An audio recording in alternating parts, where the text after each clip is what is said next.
شکار ہوئی ہے اور اسے ان تمام باتوں کا جو سامنا ہے وہ کرنا پڑ رہا ہے۔ یہ لڑکی اپنی گواہی ان لڑکیوں کے سامنے پیش کرتی ہے جو اس کے شہر کی، جو اچھے گھرانوں میں، جو امیر خاندانوں میں پیدا ہوئی ہیں اور جنہیں وہ سب کچھ سہنا نہیں پڑا جو یہ لڑکی برداشت کرتی ہے۔ وہ اپنی مثال پیش کرتی ہے کہ میں دھوپ کی جلی ہوں، میں سیاہ فام ہوں۔ وہ اپنی حقیقت میں نداری کو بیان کرتی ہے،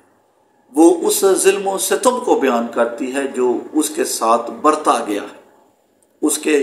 گھر، خاندان اور اس کے جو اپنے ہیں جن کے درمیان وہ رہتی ہے، انہوں نے اس کے ساتھ ناروا سلوک کیا ہے۔ اس نے اس کے ساتھ ستم ظریفی برتی ہے اور وہ ان سے ناخوش ہیں اور اسے ظلم کیا گیا ہے، اور اس ظلم کی بنا پر اس کو تپتی اور گرم دھوپ میں کھیتوں کے اندر جو ہے کام کرنے پر مجبور کیا گیا ہے۔ اور یہ لڑکی اس ساری مصیبت، اس سارے دکھ اور برتاؤ جو اس کے ساتھ کیا گیا ہے، سلوک جو اس کے ساتھ برتا گیا ہے، اس کو سامنے رکھتی ہے اور اپنی ہم عصر اور ہم عمر جو یروشلم کی لڑکیاں ہیں ان کو وہ پیغام دے رہی ہے کہ یروشلم کی بیٹیوں، میں سیاہ فام ہوں، میں دھوپ کی جلی ہوئی ہوں، لیکن اس کے باوجود میں خوبصورت ہوں، میں خوش ہوں۔ اور ہم جانتے ہیں کہ آج کل جون جولائی کا مہینہ ہے اور یہ جو مہینے ہیں اسے سخت ترین مہینے کہا جاتا ہے۔ ان دنوں میں تاپمان تقریباً ہمیں پتہ ہے 40، 47 اور 48 کے قریب رہتا ہے۔ ان دنوں میں تیز دھوپ کے اندر کام کرنا آپ کی زندگی کے لیے، آپ کی جان کے لیے خطرناک ثابت ہو سکتا ہے۔ اور ہم جانتے ہیں کہ جو سورج کی گرم اور تپتی جو کرنیں ہیں یہ آپ کی زندگی، آپ کی صحت پر برے اثرات ڈال سکتی ہیں۔ ان کے باعث انسان کی جو جلد ہے، جو کھال ہے، اس کے جلنے کا خطرہ ہوتا ہے، ڈی ہائیڈریشن کے باعث اس کے سکڑنے کا خطرہ ہوتا ہے، اور اگر ڈی ہائیڈریشن ہو تو جسم کا ٹیمپریچر، درجہ حرارت بہت زیادہ بڑھ جاتا ہے، اور اگر مناسب بندوبست وقت پہ نہ کیا جائے، ٹریٹمنٹ نہ کی جائے تو ہلاکت کا بھی خطرہ ہوتا ہے۔ جو تیز گرم دھوپ ہے یہ انسان کی زندگی اور صحت پر اس کے علاوہ ایک اور بہت برا اثر ڈالتی ہے۔ تیز گرم دھوپ کے اندر کام کرنے سے جو دماغ ہے وہ سرک جاتا ہے، میڈنس کا، پاگل پن کا خطرہ بھی ہو سکتا ہے، کیونکہ جب انسان کا دماغ سرک جاتا ہے، وہ صحیح طور پہ کام نہیں کرتا، تو اس سے پھر جو پاگل پن کا دورہ ہے اس کے پڑنے کا بھی اندیشہ ہوتا ہے۔ اور اسی طرح اس کے بے شمار منفی جو اثرات ہیں وہ ہمیں پتہ ہے۔ مگر یہ جو لڑکی ہے ان تمام تر خطرات کے اندر رہ کر سخت تیز دھوپ کے اندر، سکر دوپہر کے اندر یہ کام کرتی ہے، یہ مشقت کرتی ہے، اس لیے کہ یہ حالات کی ماری ہوئی ہے۔ اس کے ساتھ جو برتاؤ اور جو سلوک کیا گیا ہے وہ انسانی سلوک نہیں ہے۔ لڑکیوں سے، بیٹیوں سے، بہنوں سے ان دنوں میں اس طرح سخت دھوپ میں خاص طور پر باہر مزدوری کروانا، کام کروانا، یہ ایک غیر انسانی امر ہے، کام ہے۔ تو اگر تو آپ کسی ٹھنڈی جگہ پہ کام کرتے ہیں، کسی حوضری کے اندر کام کرتے ہیں، شیلٹر کے نیچے کام کرتے ہیں، وہ ایک فرق چیز ہوتی ہے۔ تو یہ جو لڑکی ہے اپنا موازنہ جو ہے ان لڑکیوں سے کرتی ہے اور ان سے مخاطب ہے، ان سے وہ کہہ رہی ہے۔ اس کا مطلب ہے کہ وہ اپنی جو ناداری ہے، جو اپنی مفلسی ہے، اپنی جو ستم ظریفی ہے، ان کے سامنے رکھ کر شکوہ نہیں کر رہی، وہ گلہ نہیں کر رہی، بلکہ اپنی خوشی، اپنے ایمان کا اظہار کر رہی ہے۔ وہ کہہ رہی ہے کہ میں یہ سب کچھ سہ رہی ہوں، میں یہ سب کچھ برداشت کر رہی ہوں، مگر اس کے باوجود میں خوبصورت ہوں،